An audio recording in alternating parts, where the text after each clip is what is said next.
E aí, pessoal, belezinha? Bom, hoje estamos aqui para falar de um ponto que sempre me perguntam, que é fantasias e fetiches, né?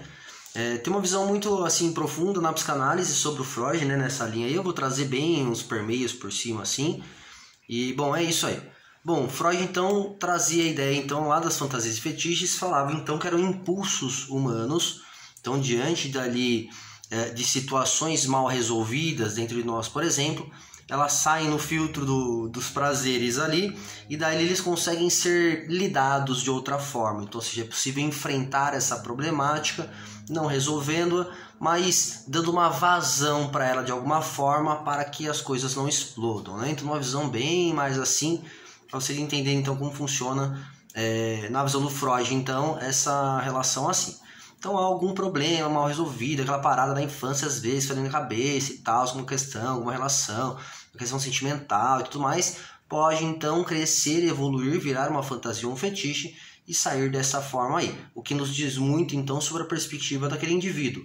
Pois então, se essas fantasias e fetiches remetem a uma ideia mal resolvida aqui, sabemos já então que há uma problemática já a ser desenvolvida aqui. Óbvio que consideramos também que cada fetiche e fantasia ele vai permear um campo diferente, então a gente já tem um norte de que problemática ali já tem umas menores possibilidades agora de entender então o que está acontecendo, porque então se é fantasia tem um problema. Então, quais fantasias e fetiches vão ter relações a situações aqui diferentes? Opa, então deve estar aqui, ó, por exemplo, beleza? Bom, cada fantasia e fetiche então tem uma relação. Algumas relações são parecidas, então às vezes são conjuntos de situações, transformam então naquela fantasia ou naquele fetiche, uma situação específica, às vezes algo simbólico, então algo relacionado somente àquela pessoa, ao que simboliza a ela, aquela situação, aquele objeto, aquela parte do corpo, por exemplo, ali. Bom, as diferenças então entre fantasia e fetiche, né? Pô, fantasia, fetiche, mas qual que é a brisa? Qual que difere um do outro?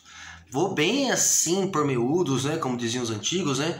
Fantasia, tudo relacionado então mais a uma ideia de personagem, de fantasia, fantasia mesmo, fantasia de alguma coisa, uma ideia de que o outro está representando algum personagem, por exemplo, mesmo que não seja na vestimenta, né? Mas na cabeça do indivíduo isso também ocorre. Então sempre isso para um lado fantasioso, não uma ideia meio de fuga da realidade mesmo, em um outro aspecto, né? Óbvio que aqui falamos então também de uma frequência de cada uma das situações, que como o DSM também ele retrata, não somente os sintomas, mas o tempo de duração. Quantas vezes eu faço isso e toda vez é assim, se é só de vez em quando, qual a relação aqui, a gente vai entender então em que gravidade, em que localidade se encontra essa problemática que está levando então a uma situação como essa. Não dizendo então que aqui, mas também está no DSM também os comportamentos que vêm nessas relações de fantasias e fetiches aqui. Mas falando daquilo que pode ter originado então essa problemática, enfim, que pode ser ali tocado naquele momento.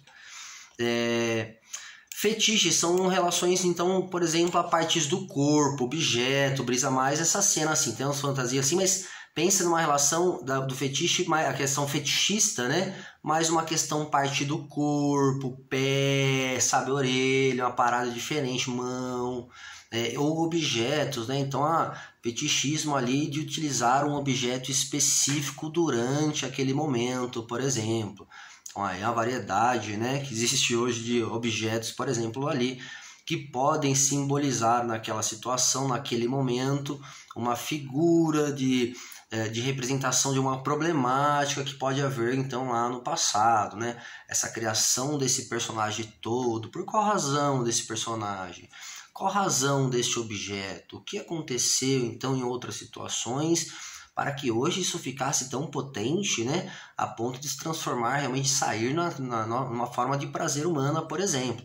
Então pode sair ali de acordo com uma situação como essa. Óbvio que há situações que essa mesma problemática pode ir para uma outra questão, não dentro aqui da fantasia e fetiche. Pode ser uma relação externa, ou até mesmo fantasias e fetiches relacionados aqui com uma ideia relacionada à questão, por exemplo, do ato em si, né, dos prazeres em si, mas outras formas de prazeres também? Pode. Então ela vai representar sempre essa ideologia, essa representação como algo que reflete então um outro ponto que está pulsando aqui.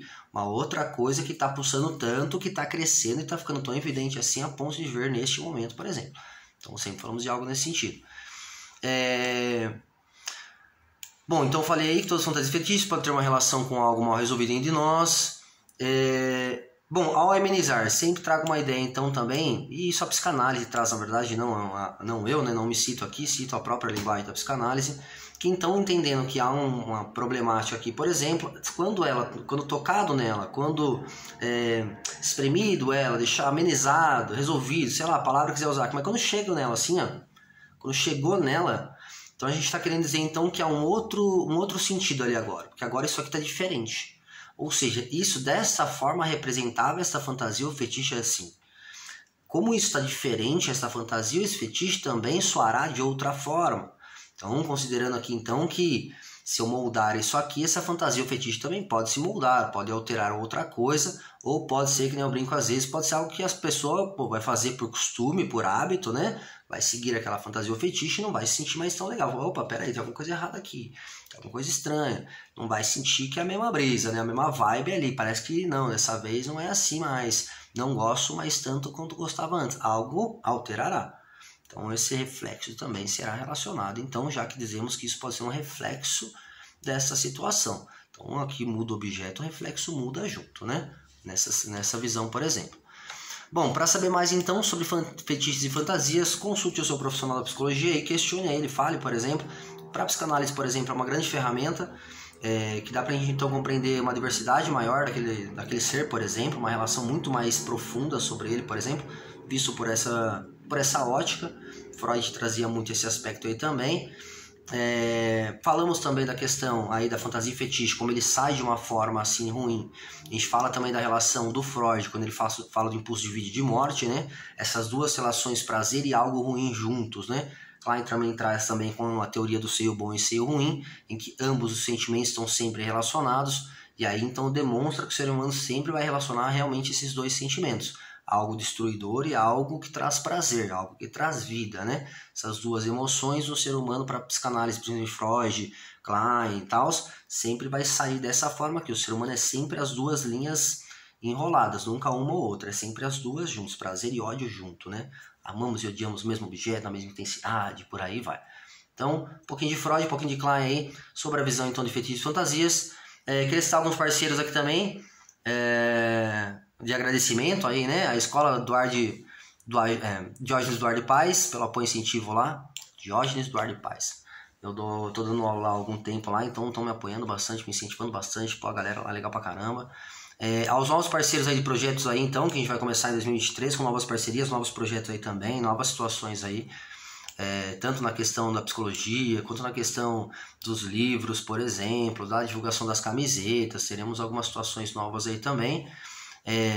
Meu pai e minha mãe, então, por terem me feito, né, feito que eu chegasse até aqui. A todos aqueles que compraram meus livros esse ano, então, tem bastante gente que comprou. O Sinto-se Foda, eu não consegui guardar eles, né, eu vendi quase todos no mesmo dia, por exemplo. Então esse ano vai ter mais livro aí, fica ligados aí, que tem para sair uns 3 esse ano aí, 2 já tá até pronto. Minha gata Thaís aí, que me mostra todo dia que não é só trabalhar a vida, né, que a gente tem que realmente buscar novas situações. Falo desse incentivo a todas as pessoas aí, os meus pacientes, momentos no qual a gente está no diálogo aí também. Sempre falo, é importante ter um momento que não é só trabalho, né? Eu falo que minha gata sempre me lembra disso também, não tem como eu esquecer. Aos alunos também do Diógenes Duarte Paz lá, agradeço por me acolherem na sala de aula aí, a galera é firmeza, e por ter me feito então um professor, então, eles me chamam assim, né? Então eu agradeço também por esse conceito aí, e a mim mesmo, por ter criado então as estratégias até aqui também, aproveitado as situações que me auxiliaram muito. E hoje eu tô aqui também. Agradeço a todos que acompanham o canal aí. Até o próximo. Tchau, tchau.